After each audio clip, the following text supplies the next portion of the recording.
Hey everyone. So hi.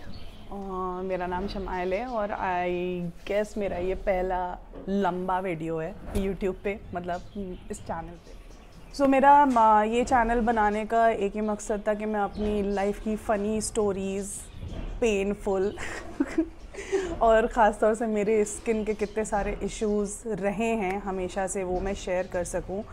I am not saying कि मेरे पास बहुत नॉलेज है, but I am still learning and मैं आपसे अपनी चीज़ें शेयर करूँगी कि मैंने उस जर्नी में क्या क्या चीज़ें सीखी अपनी स्किन को लेके, और ऑब्वियसली मेरी so called funny painful life को लेके। येस, मैं वो सब चीज़ें शेयर करूँगी और मैं उम्मीद करूँगी कि आप लोग भी मुझसे चीज़ें शेयर करें। अगर कहीं पे मैं कुछ गलत हूँ या फिर आपको कहीं से कुछ सजेशन लगे तो मुझे ज़रूर आप लोग कमेंट करें।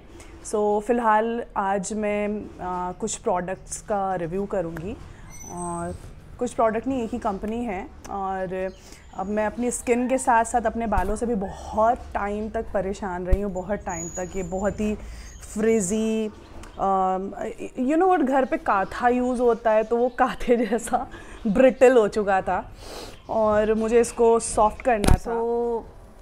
सीन ऐसा था कि मैं कुछ भी कर रही थी और मेरे बाल बिल्कुल भी ठीक नहीं हो रहे थे। मैं कुछ भी इस्तेमाल कर रही थी वो बिल्कुल ठीक नहीं हो रहे थे। हाँ, लेकिन मैं डव का शैम्पू मैंने काफ़ी टाइम तक इस्तेमाल किया था तो बेटर हुए थे मेरे बाल। ऐसा नहीं कि मुझे डव शैम्पू पसंद नहीं है, बट मेरी एक फ्रेंड ने मुझे एक शैम्पू के लिए सजेशन दिया था कि ट्राई करो, उसके कर्ली हेयर है, वेवी हेयर है, और मेरे भी काफ़ी हद तक कर्ली और वेवी हेयर है। ये हैं वो shampoo. This is two frog,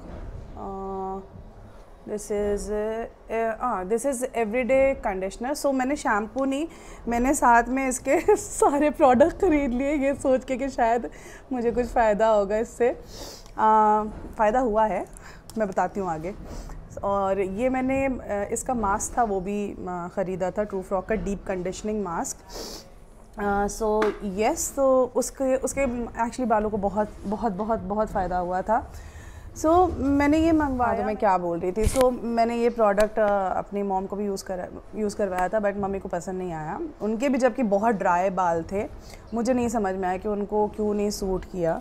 तो एक चीज़ मुझे समझ में आई कि उनके स्कैल्प ना अक्सर, मतलब वो एक दिन, मतलब जैसे आज धोती थी तो उनके स्कैल्प अगले दिन ही बहुत पिच बहुत डर्टी सा होने लगता था।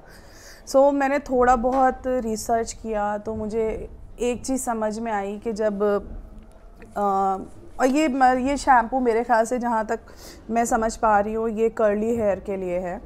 और मेरे कर्ली तो नहीं बोल सकती हूँ, बट या वेवी हेयर है। मेरे फ्रेंड को सूट किया, ये मुझे भी कुछ ख़ास नहीं सूट किया। It weighed my hair down. Like अभी मुझे लगता है मेरे बाल ना एकदम हैवी से हैं। जिस हिसाब से मेरे कर्ल थे, जो वेव थे, वो उतने नहीं दिख रहे हैं। Like it's normal. और पहले बाउंस ज़्यादा रहता, अभी बाउंस बहुत कम है।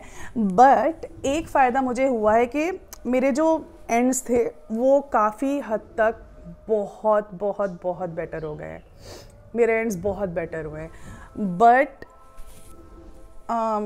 अगर मैं इसको बोलूँ कि मैं इसको दोबारा ख़रीदूँगी, मैं इसको दोबारा इस्तेमाल करूँगी, तो मे बी शायद मैं इसका शैम्पू ख़रीद लूँ, मे बी शायद कंडीशनर भी ख़रीद लूँ, लेकिन मेरे ख्याल से महीने में 1 या 2 बार ही मैं यूज़ करूँगी, just to treat this thing. मैं बोलूँगी अगर किसी के ड्राई हेयर हैं भी, मेरे काफ़ी ड्राई हेयर है, अगर किसी के ड्राई हेयर है भी, कर्ली हेयर हैं भी, तो मुझे नहीं लगता कि उन्हें ये शैम्पू या ये कंडीशनर रोज़ यूज़ करने की ज़रूरत है। मे बी इसको शायद एक महीने में एक ट्रीटमेंट की तरह आप यूज़ कर सकते हैं। फंडा ये है, जितना मैंने रिसर्च किया, जितना मैंने पढ़ा है, तो फंडा ये है कि हमारे बालों में एक्चुअली नेचुरल ग्लैंड्स होते हैं, सेबेशियस ग्लैंड, जो नेचुरल ऑयल सिक्रीट करते हैं। गलती से भी अगर ये रूट की तरफ भी पहुंच गया तो और आपका बाल एकदम ऐसे हो जाएगा, चप्पट। सो हमें चप्पट नहीं करना है बाल अपना, हमें अपना बाल नॉर्मल रखना है, बाउंसी रखना है, सॉफ्ट रखना है। सो येस, इसने मेरे बाल को सॉफ्ट किया, बट मुझे लगता है कि इसको एक हैवी ट्रीटमेंट की तरह, लाइक गुड ट्रीटमेंट की तरह महीने में 1 या 2 बार इस्तेमाल करें तो ठीक रहेगा। आप लोग ये चीज़ ख़रीद सकते हैं, बट मुझे नहीं लगता कि ये रोज़, जैसे इसमें लिखा है daily conditioner, everyday hair conditioner and shampoo for curls, मुझे नहीं लगता ये रोज़ इस्तेमाल करने वाली चीज़ है। आप नॉर्मल, मेरे ख्याल से कोई भी नॉर्मल शैम्पू इस्तेमाल कर सकते हैं। और हाँ, अभी किसी पॉइंट पे आपको लगे कि मुझे अपने बालों को थोड़ा सा ट्रीट करना है सैलून में जाने के बजाय, तो मेरे ख्याल से बहुत अच्छा ऑप्शन है। अपने बालों को महीने में 1-2 बार अच्छे से डीप कंडीशन करके इसको इस्तेमाल किया जा सकता है। सो येस, तो यही है। और मेरे ख्याल से इसीलिए अब बहुत सारे ट्राइकोलॉजिस्ट भी ये बोलते हैं कि बहुत तेल नहीं इस्तेमाल करना चाहिए, लाइक लगा के छोड़ना नहीं चाहिए। और अगर आप तेल भी इस्तेमाल कर रहे हैं तो मेरे ख्याल से रूट्स में इस्तेमाल कीजिए, नेक्स्ट मॉर्निंग धो दीजिए या फिर 2 घंटे के लिए लगाइए और उसको धो दीजिए। रीज़न मेरे ख्याल से यही है कि हर किसी के सर में सेबेशियस ग्लैंड होता है, एक्चुअली हमारे पूरे बॉडी में सेबेशियस ग्लैंड होता है, हमारे फेस में भी होता है। सो वो जो नेचुरल ऑयल है जो सिक्रीट होता है वो, और ये आपके ना नए होते, ये सारे जो रूट्स होते हैं ना नए होते, please ignore my white hair.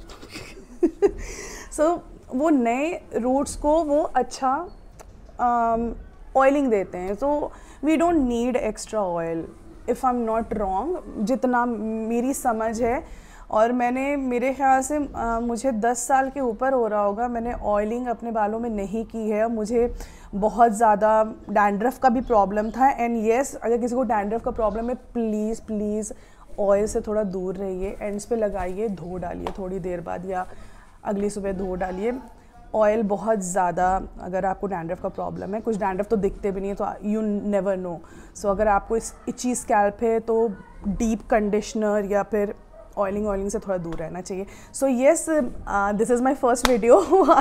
I hope आप लोग को अच्छा लगा होगा। कुछ सजेशन है तो ज़रूर बताइएगा कि किस चीज़ पे मैं वीडियो बना सकती हूँ, या कोई ऐसी चीज़ है जिस पे मैं आपको और नॉलेज दे सकती हूँ। I am ready to research and everything.